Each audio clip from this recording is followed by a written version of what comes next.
Bismillahirrahmanirrahim.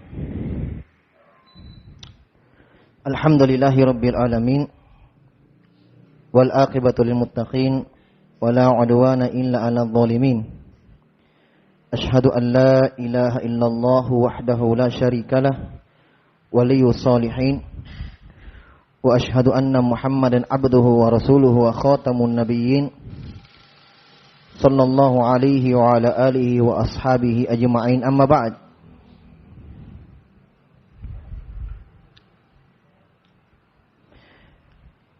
Ikhwani wa akhwati fi din rahimani wa rahimakumullah.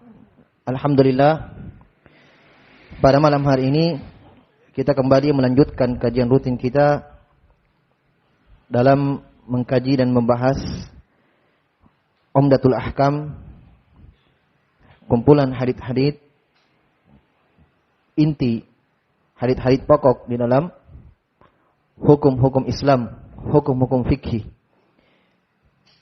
yang dikumpulkan haditsnya oleh Abdul Ghani Al-Maqdisi rahimahullahu taala, di mana hadits ini yang disepakati oleh Bukhari dan Muslim. Kita masih di pembahasan taharah, masih di kitab taharah, pembahasan kumpulan hadits-hadits yang berkaitan dengan masalah bersuci. Masalah bersuci. Ya, sekarang kita masuk pada sub pembahasan, yaitu kata penulis babus siwak, bab tentang siwak. Iya. Yang dimana ini bab kedua, ya, dalam bab kitab taharah. Bab pertama tentang istitobah, iya kan? Tentang berbersih. Iya. Ada buang hajat dan seterusnya. Ini bab kedua. Tapi dalam masa masih pembahasan bagian dari bersuci. Bab kedua, bab tentang siwak. Siwak di kasrah sinnya. Siwak. Bukan sawak atau bukan suwak, tapi siwak. Siwak ini bermakna perbuatan membersihkan gigi. Jelas? Siwak bermakna perbuatannya, fi'ilnya membersihkan gigi. Berarti biar pakai sikat gigi, ya, dikatakan dia bersiwak. Dari sisi makna bahasa, siwak itu membersihkan gigi. Paham ya? Makna kedua, siwak bermakna isim alat atau alat yang dipakai untuk bersiwak. Makanya kayu, ya, akar pohon itu yang biasa dipakai membersihkan gigi dikatakan dia siwak. Kenapa? Karena itulah yang dipakai oleh orang Arab untuk membersihkan gigi mereka.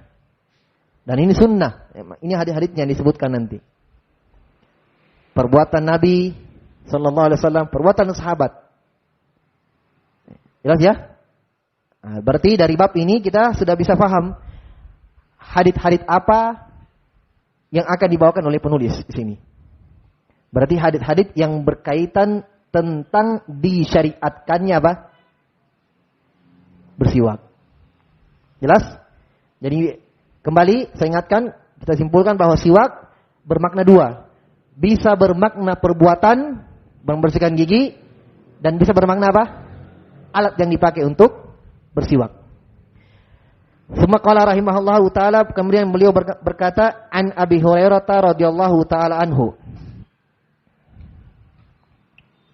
Dari Abu Hurairah radhiyallahu taala anhu, dari Nabi sallallahu alaihi wasallam annahu qala, dari Nabi sallallahu alaihi wasallam bahwa beliau bersabda, laula an asyqa ala ummati la amartuhum bis-siwaki 'inda kulli shalah.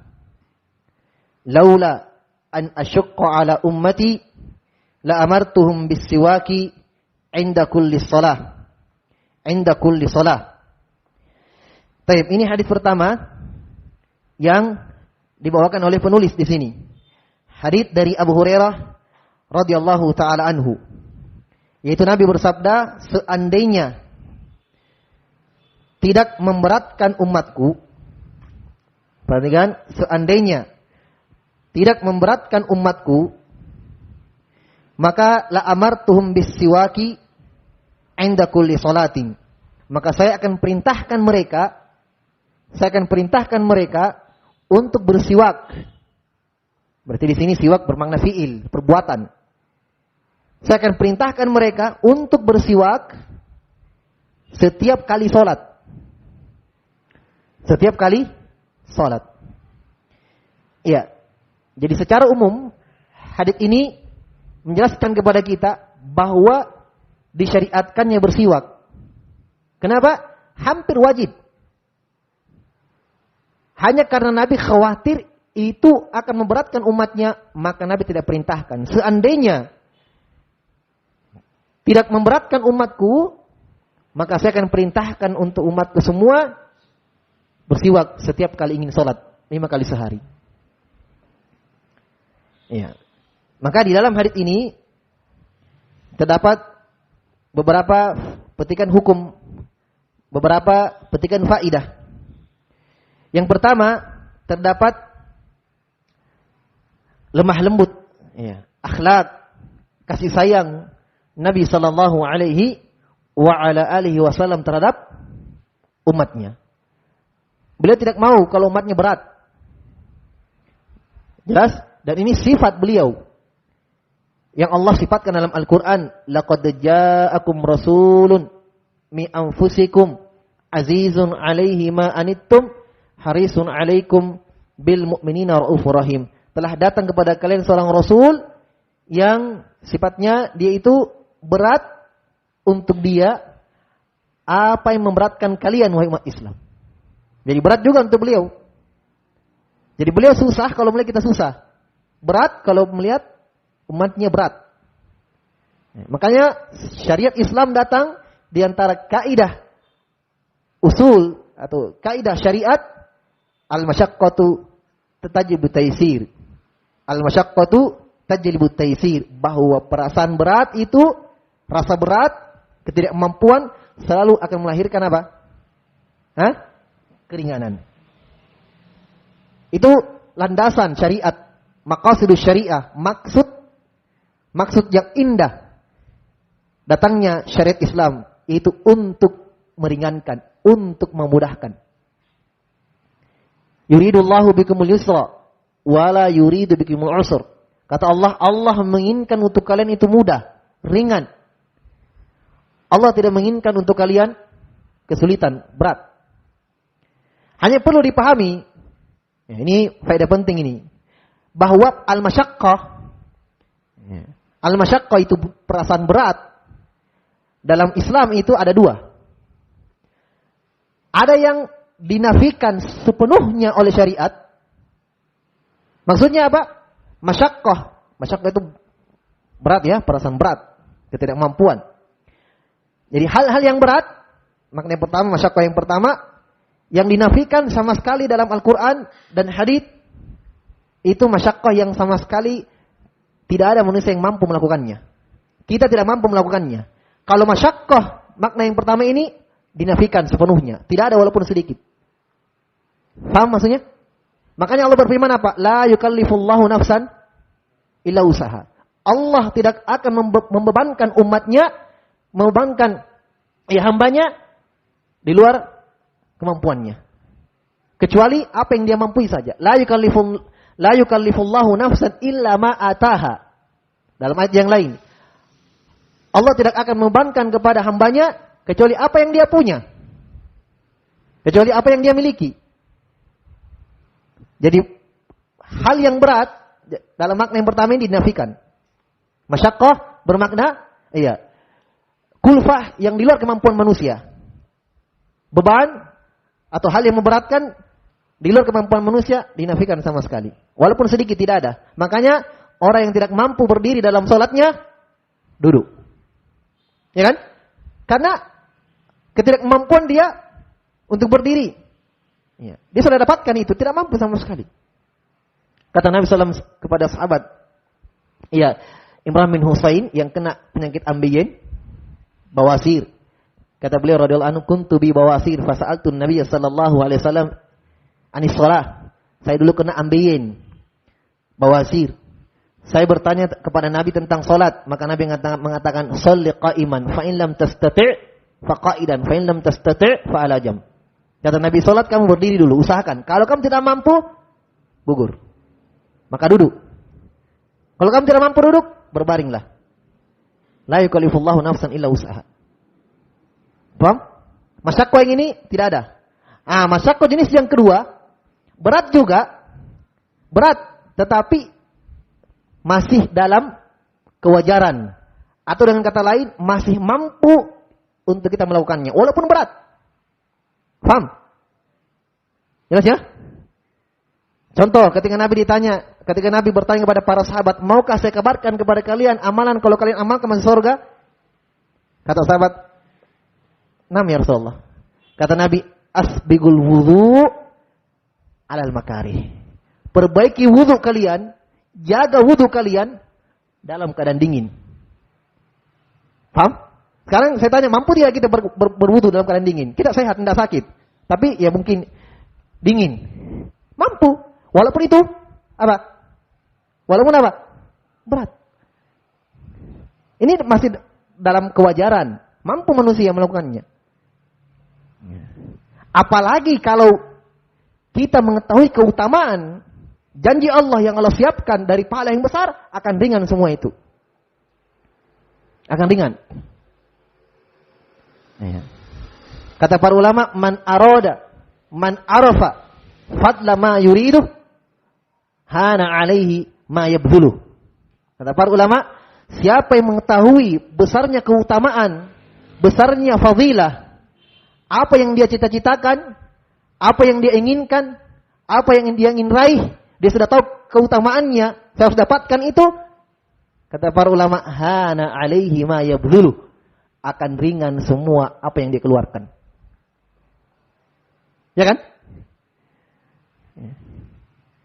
Karena dia sudah tahu keutamaan yang Allah siapkan untuk dia, dari pahala yang besar, kenikmatan yang besar. Maka tidak akan dia merasakan letih sama sekali. Lihat para sahabat. Lihat Nabi SAW. Sebahagian kita masih menganggap ibadah itu beban. Ya kan? Kita masih menganggap beban. Kadang masih mau tidur, ngantuk, azan. Sholat misalnya. Baru berapa menit, azan lagi.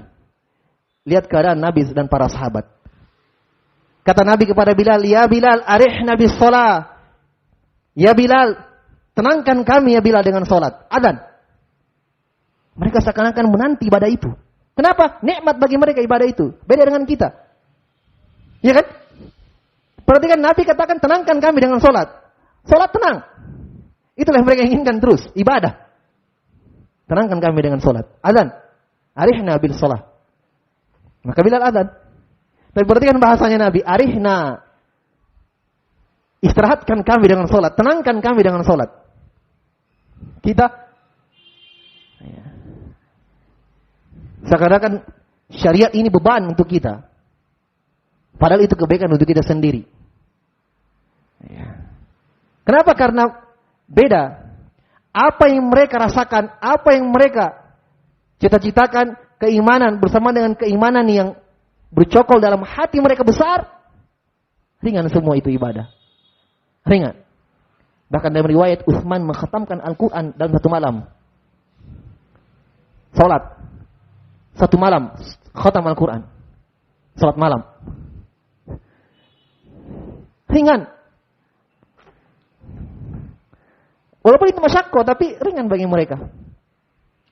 Nah, di dalam hadits ini terdapat dalil di antara dalil-dalil yang menyebutkan, yang mengisyaratkan tentang kaidah syariat yang saya sebutkan tadi. Al-masyaqqatu tajibut taisir. Jadi ini kaidah umum ini dalam syariat. Kita harus pahami ini, pegang ini kaidah bahwa segala apa yang memberatkan, yang manusia tidak mampu, pasti ada keringanan di situ. Pasti ada keringanan. Apa saja. Ustaz, saya akikoin anakku, Ustaz, 2 kambing. Tidak mampu saya 2, mampu 1. 1. 1 saja, tidak ada masalah. Al-masyaqqatu tajlibu at-taysir. Ketidakmampuan akan lahir kemudahan. Apa yang dia mudah? Jelas ya? Saya junub Ustaz, tidak bisa mandi. Saya agak panas-panas ini. Tayamum. Jangan berwudu. Berwudu tidak bisa menggantikan junub. Menggantikan apa? Mandi wajib. Tayamum yang bisa menggantikannya. Ya. Apa saja yang mudah. Yang berat, yang tidak mampu, akan ada keringanan di situ. Syariat selalu memberikan jalan keluar. Ya. Baik. Dan di dalam hadis ini juga terdapat faidah ketika Nabi katakan, laula an asyqa la ummati. Ummati di sini umat apa? Umat al-istijabah. Umat yang sudah menjawab. Sebab umat ini ada 2. Ada ummatul dakwah dan ada umatul ijabah. Umat al-ijabah. Kalau umatul dakwah, walaupun orang kafir yang hidup ketika Nabi sudah terutus, itu juga umat Nabi. Tapi umatul dakwah. Paham ya? Bedakan. Nah. Jadi semua orang-orang kufar yang hidup setelah Nabi diutus sampai sekarang, sampai pada hari kiamat, dikatakan umat Nabi juga, tapi umatul dakwah. Umat yang wajib untuk mereka menjawab seruan Nabi. Jelas? Nah, ada umat yang kedua, umat khusus. Lebih kecil lagi ruang lingkupnya. Ummatul ijabah. Umat yang sudah menjawab seruan Nabi SAW. Itu umat Islam. Jadi sini umat apa yang dimaksud? Umat yang khusus. Hah? Yang khusus. Yaitu umat al-ijabah. Umat yang sudah menjawab. Umat Islam. Iya. Kemudian di sini kata Nabi SAW, la amartum bis-siwaki 'inda kulli salatin. Saya akan perintahkan mereka bersiwak ketika hendak salat. Iya, masuk semua di sini. Salat sunnah atau salat wajib? Iya. Salat sunnah atau salat wajib?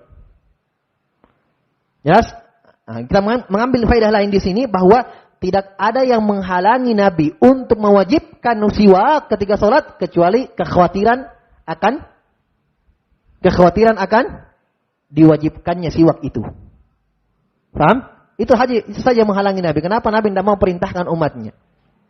Karena itu, beliau khawatirkan akan diwajibkan untuk umatnya. Kemudian dalam hadis ini juga terdapat faedah bahwa asal dari perintah Nabi SAW adalah wajib. Dari sisi mana? Perhatikan.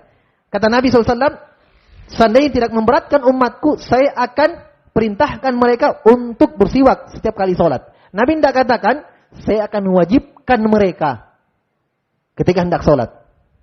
Tapi kata Nabi, saya akan perintahkan mereka ketika ingin sholat. Saya akan perintahkan mereka.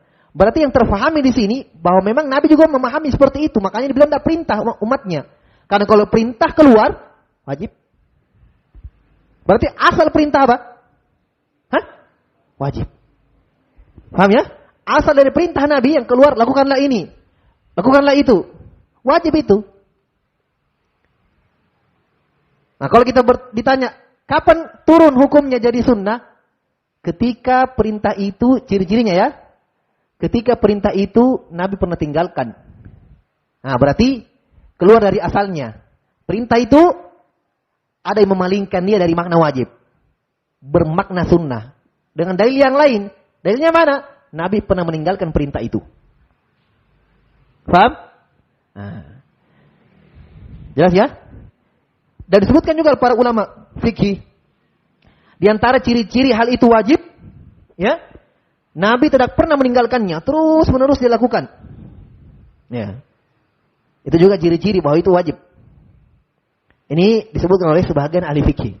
Yang jelas asalnya perintah Nabi SAW adalah wajib. Kecuali ada yang memalingkan dia dari makna wajib. Dari makna wajib. Di antara pemalingannya, ya, adalah Nabi pernah tinggalkan. Pemalingan yang lain. Nabi perintahkan, tapi asalnya itu diharamkan. Paham? Berarti perintah itu tidak wajib, bermakna sunnah. Kenapa? Karena asalnya diharamkan. Contoh, kuntu nahaitukum an ziyaratil kubur. Saya dulu larang kalian dari berziarah kuburan. Fazuruha. Sekarang berziarahlah kalian kepada kuburan, di kuburan. Ziarah. Fa innaha tudzakkirukumul akhirah. Karena berziarah kubur mengingatkan kalian kepada akhirat. Nah, sekarang Nabi perintahkan, apakah wajib kita berziarah kubur? Wajib? Tidak. Sunnah. Kenapa? Karena perintah Nabi ini dibangun di atas hukum asalnya haram. Kan dulu Nabi larang. Paham maksudnya? Kemudian Nabi perintahkan. Berarti hukumnya sunnah. Paham? Keluar lagi dari asal. Tapi kalau tidak ada ini dua tadi, ya, masih ada ciri-ciri yang lain. Tapi itu dua cukup. Ya. Jelas ya? Maka tetap pada asalnya bahwa perintah Nabi itu wajib. Kalau ada yang tanya kita, dalilnya mana Ustaz? Kalau perintah Nabi itu wajib. Dalam Al-Quran, buka surah Nur. Di akhir-akhir surah Nur, kata Allah Subhanahu Wa Taala, "Falyahdharil ladzina yukhalifuna an amri, an tusibahum fitnah, aw yusibahum adzabun alim." Kata Allah setelah menyebutkan Nabi SAW dalam Al-Quran, kata Allah, "Falyahdharil ladzina yukhalifuna an amri." Hati-hati kata Allah, mereka-mereka yang menyelisihi perintahnya, pakai kata ganti. Itu perintahnya Nabi. Hati-hati mereka-mereka yang menyelisih perintah Nabi. Kenapa? Antusibahum fitnah. Mereka akan mendapatkan fitnah. Ujian, bala. Au yusibahum adzabun alim.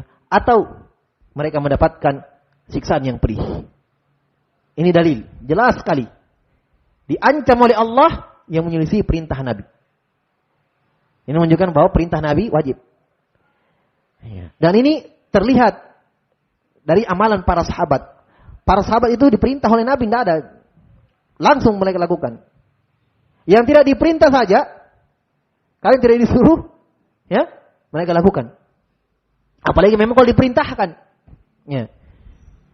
Disebutkan dari riwayat Ibnu Umar radhiyallahu taala anhu ketika melihat Nabi suka lewat di jalan itu pulang dari masjid. Kalau jalan keluar kemana? Ya. Ibnu Umar suka lewat situ. Walaupun rumah beliau jauh. Walaupun rumah beliau jauh. Biar mutar nggak apa-apa. Kenapa? Kenapa?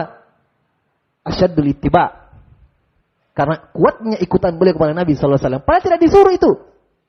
Ya karena Nabi memang lewat situ. Masa kata Nabi, ikutilah jalanku ini. Kan tidak. Tapi para sahabat seperti itu keadaan mereka. Apalagi kalau memang diperintahkan. Tidak ada mereka meninggalkan. Ya.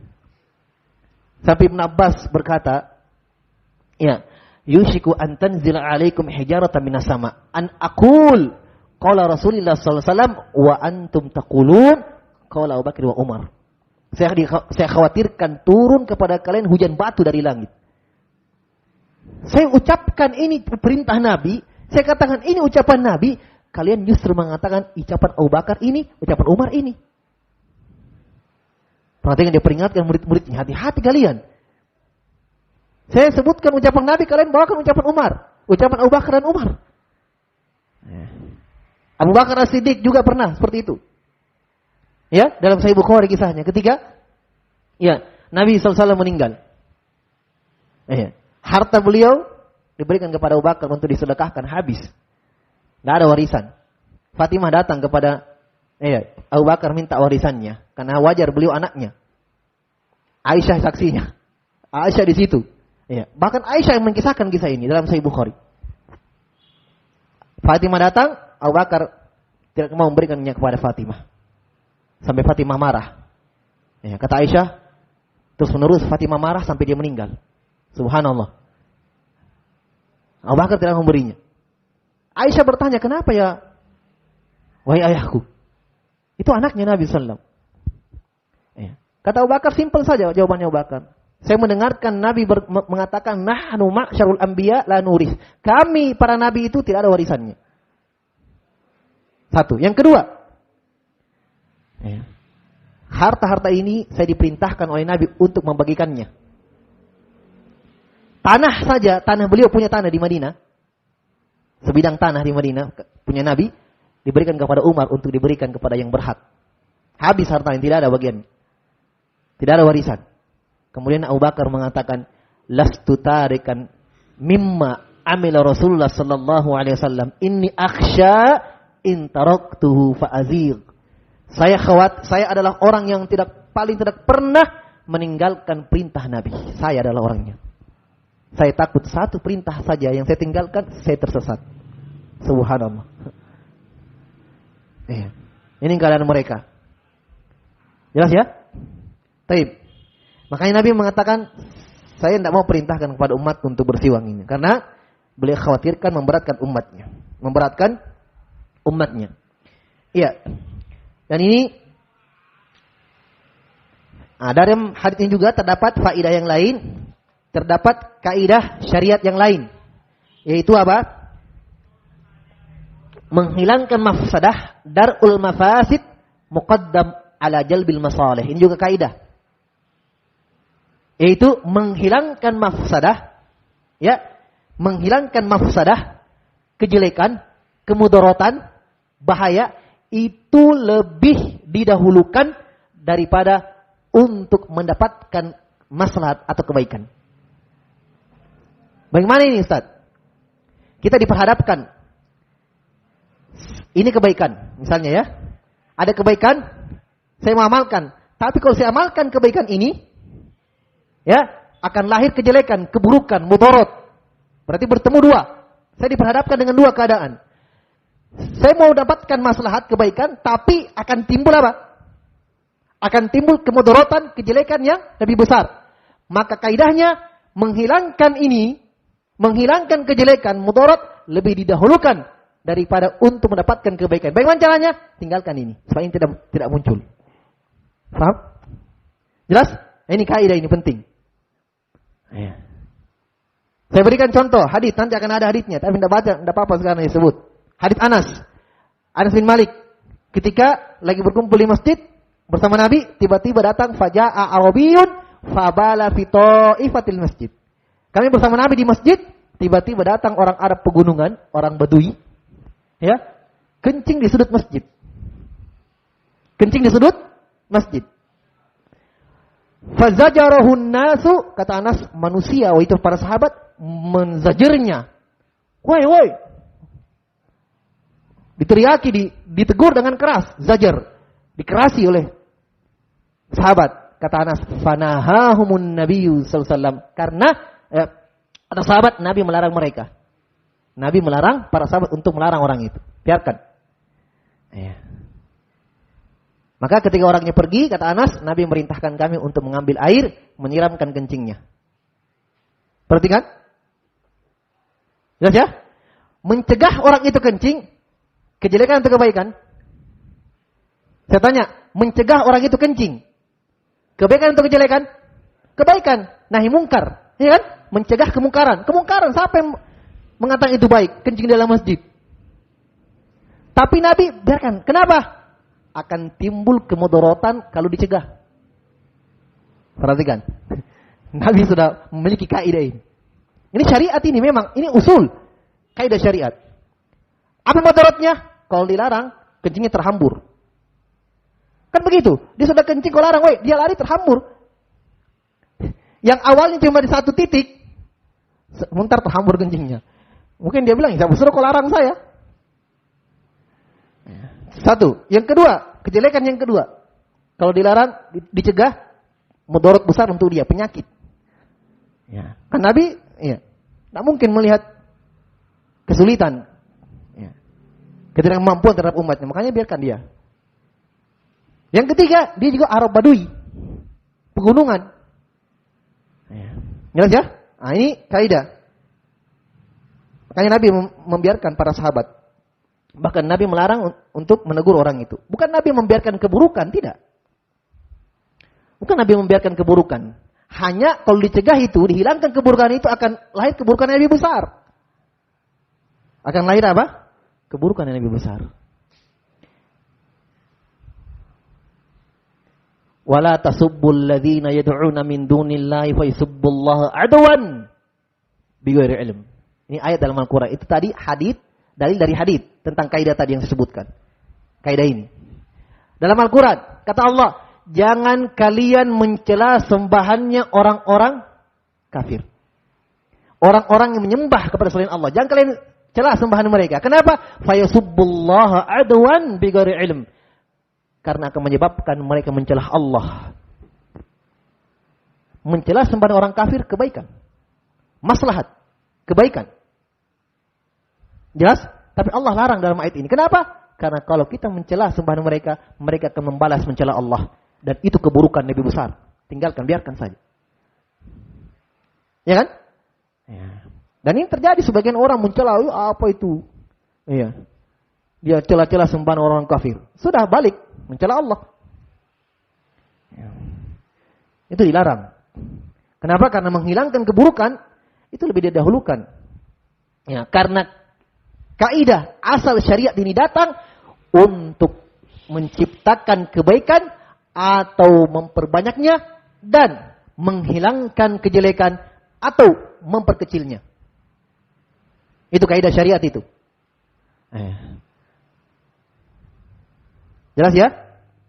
Makanya syariat datang untuk menyelisih orang-orang jahiliyah. Kenapa? Karena semua perkara-perkara jahiliyah, semua kebiasaan yang mereka lakukan dulu sebelum Islam datang, semuanya kejelekan. Menyembah kepada selain Allah, ya. Perempuannya tabarruj, keluar memperlihatkan aurat mereka, mudarat, jelek. Ya. Islam datang melarang semua itu untuk menyelisihi orang-orang jahiliyah. Karena semua yang mereka berada di atasnya adalah kejelekan. Kaidah asal syariat menghilangkan kejelekan itu atau mengkisnya. Mengurangi kejelekan itu. Baik.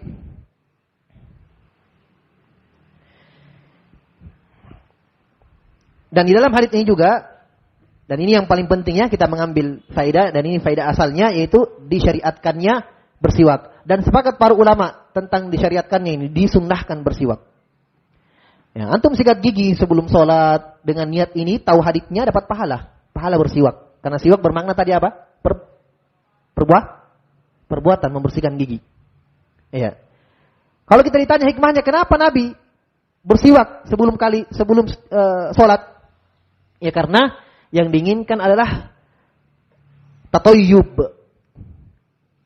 kebersihan, wangi. Ya. Karena dalam hadits innal malaika tata'adza mimma yata'adza bihi banu Adam. Kata Nabi SAW, sungguh malaikat itu akan terganggu apa-apa yang mengganggu manusia. Kita datang sholat, ya, bau, tidak mandi, ini dan itu mengganggu manusia, itu mengganggu malaikat. Karena sholat kita itu disaksikan oleh malaikat. Terkhusus di sholat subuh. Makanya lebih dikuatkan sunnahnya bersiwak ketika bangun tidur. Hadis setelahnya disebutkan. Kenapa? Asli bau. Itu asli bau. Iya. Disunnahkan itu. Lebih ditekankan lagi. Untuk itu. Makanya Nabi katakan apa? Man akala sauman aw basalan fala yaqrabanna masajidana. Siapa yang makan bawang putih, siapa yang makan bawang merah, jangan coba-coba dekat ke masjid kami. Jauh. Kenapa? Karena apa yang mengganggu manusia, itu mengganggu malaikat. Apalagi yang lebih bau daripada itu. Rokok, mengganggu. Pete, jengkol, atau yang lainnya, yang menyengat. Bukan haram ya, baunya. Perhatikan bawang saja yang lumrah di tengah manusia, Nabi tidak suka. Jangan dekati masjid kami. Paham? Jangan berarti supaya gugur salat berjamaah, makan bawang. Supaya tidak ke masjid, Nabi larang ke masjid.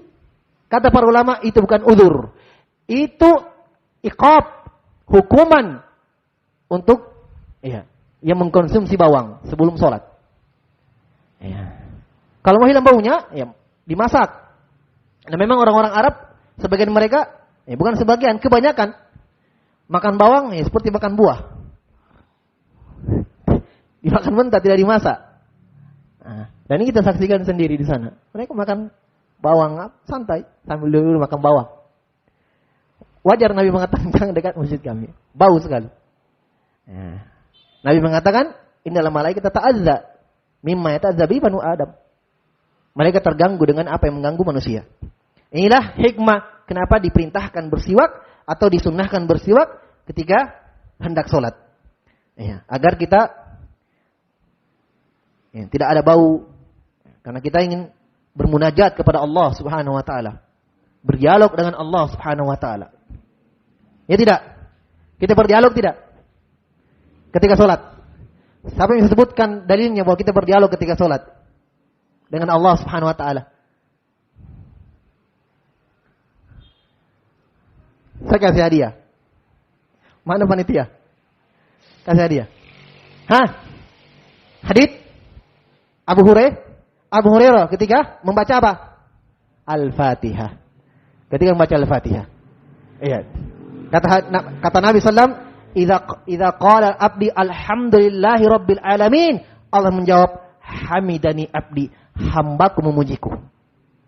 Kita baca lagi Ar-Rahmanir Rahim, Allah menjawab asna alayya abdi, hambaku mengulang pujian untukku. Kita baca lagi Malik Yaumiddin, Allah menjawab lagi majjadani abdi, Allah hambaku memujiku lagi. Dan seterusnya. Bermunajat kita. Jelas ya? Ya. Bahkan disebutkan, ya, jangankan untuk sholat, ya, disebutkan bahwa para salaf itu, para pendahulu kita yang saleh, ya, itu mereka ketika memberikan ilmu, memberikan hadits, itu disebutkan mereka subhanallah rapi, bersih, ya. Seperti Imam Malik disebutkan, Imam Malik rahimahullahu ta'ala. Itu beliau kalau menyampaikan hadits, subhanallah. Muridnya seakan-akan menyangka beliau mau pergi sholat id. Ketika beliau menyampaikan hadits di Masjid Nabawi.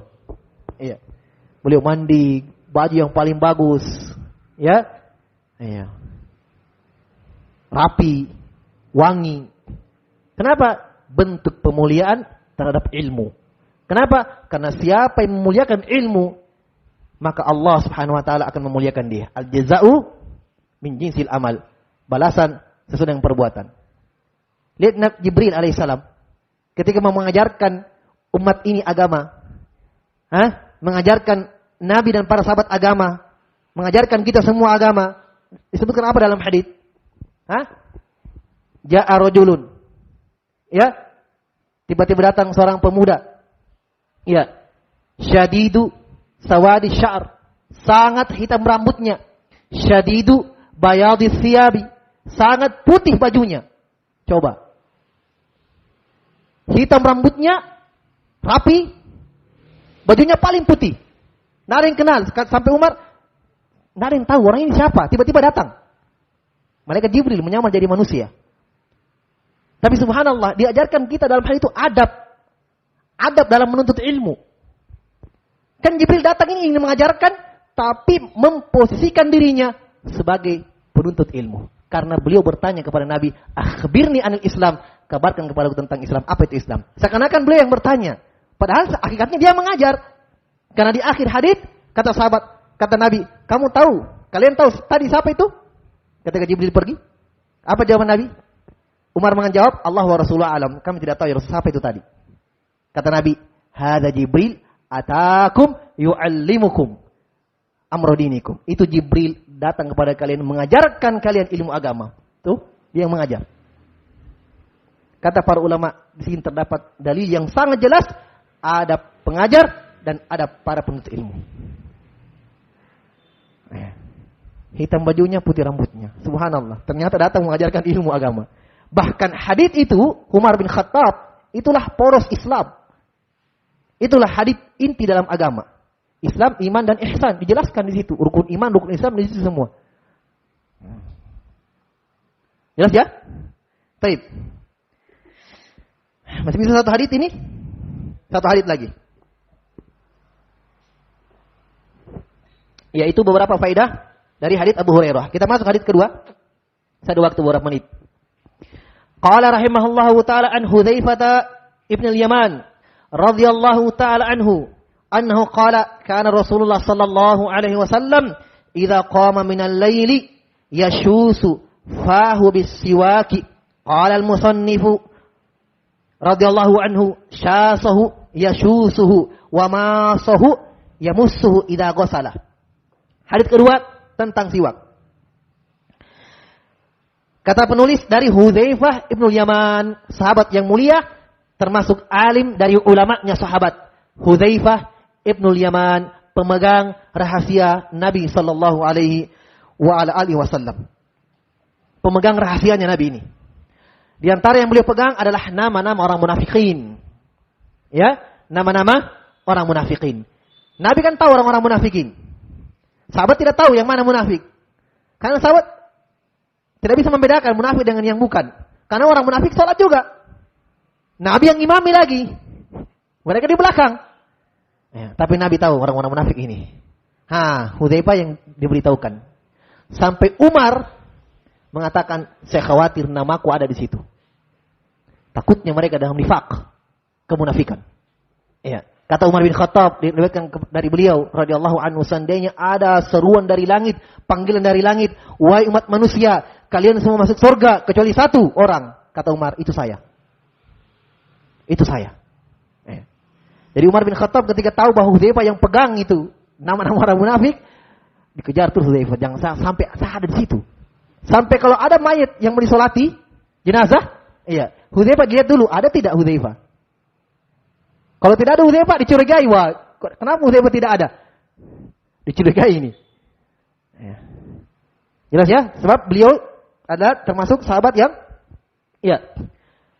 termasuk sahabat ulamanya sahabat. Beliau mengatakan bahwa Nabi bersabda, "Idza qama", beliau katakan, beliau Hudzaifah mengatakan kana Rasulullah. Ingat faedah yang sebelumnya bahwa kalau ada hadis lafadznya kana menunjukkan apa? Terus menerus. Kana adalah Nabi sallallahu alaihi wasallam idza qama minal lail, kalau bangun di tengah malam, kira-kira untuk apa? Untuk apa? Tahajud. Makanya dalam riwayat yang lain idza qama liyatahajjad, dalam riwayat yang lain adalah Nabi kalau bangun untuk salat tahajud, bangun di tengah malam, di malam hari, yashusu fahu bisiwaki, yashusu membersihkan giginya dengan siwak. Membersihkan giginya dengan siwak. Penulis menafsirkan Abdul Ghani Al-Maqdisi, yashusu itu apa? Syaso yashusu, bermakna ghasalah, membersihkan giginya dengan siwak. Masuk dalamnya sikat gigi, masuk. Kalau tidak ada siwak, batang siwak itu, dari itu antum kira itu apa itu yang untuk dijual itu? Itu bukan tangkai, itu akar itu. Kami lihat di Yaman itu di proses ditarik, akarnya diambil, dipunting-punting, dipotong-potong, jadilah siwak. Antum kira apa? Antum kira rantingnya? Akar itu yang dipakai. Dan yang paling bagusnya yang masih basah. Yang agak basah, tidak terlalu kering. Tapi kalau tidak punya itu ya sikat gigi. Tapi kalau punya itu lebih bagus. Sikat gigi juga itu juga lebih bagus. Sikat gigi di rumah, saat ke masjid bawa itu di kantong siwak. Baik. Jadi maksud penulis membawakan hadits ini untuk menjelaskan kira-kira apa? Ada yang tahu? Maksud dan tujuan penulis membawakan hadits ini. Coba lihat haditsnya, kira-kira apa dijelaskan? Untuk menjelaskan kapan waktu yang afdol membersihkan gigi. Paham? Di sini dijelaskan bahwa waktu yang afdol kapan? Bangun? Ahsantum barakallahu fikum. Bangun tidur. Berarti sudah dua ya? Waktu yang disunahkan. Hadis pertama juga menunjukkan itu. Kapan? Sebelum sholat. Yang kedua, hadis ini. Bangun tidur. Ibnu Qayyim rahimahullah mengumpulkan dengan dalil-dalil yang ada beberapa waktu yang disunahkan, lebih ditekankan lagi untuk bersiwak. Selain siwak itu memang asalnya sunnah, disyariatkan, tapi ada waktu-waktu yang ditekankan, lebih ditekankan untuk bersiwak. Pertama, ketika hendak sholat. Yang kedua, bangun tidur. Yang ketiga, masuk rumah. Ketika masuk rumah, kita dari luar mau masuk rumah, siwak. Ada haditsnya. Sahabat, masuk rumah, bersiwak. Ya.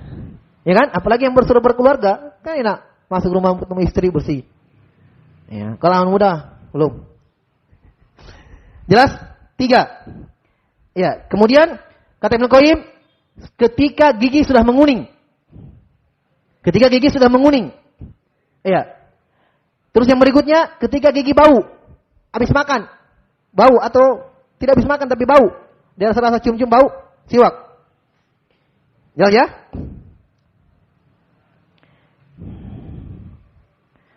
Kemudian tempat yang lain setelah berwudu. Paham? Setelah berwudu, bukan ingin sholat, karena tidak selamanya kita berwudu untuk sholat, kan begitu? Paham maksudnya? Tidak selamanya kan saya berwudu untuk sholat. Saya habis kencing berwudu, tapi saya tidak mau sholat wajib. Ya kan? Nah, habis berwudu juga disunahkan untuk bersiwak. Apalagi di hari Jumat. Ya. Karena memang disunahkan di hari Jumat untuk membersihkan diri. Berbersih. Ya. Di antaranya siwak.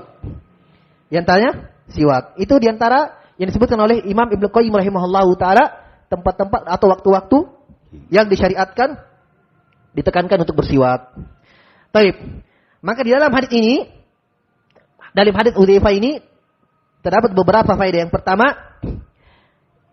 terdapat faedah disyariatkannya bersiwak setelah tidur. Ya. Disyariatkannya bersiwak setelah bangun tidur. Kemudian terdapat dalil atau faedah yang lain, disyariatkannya kita membersihkan diri dari segala kotoran secara umum. Jelas ya? Kemudian ulama juga mengambil faedah disyariatkannya bersiwak ketika mulut itu bau. Mulut itu bau. Ya. Baik.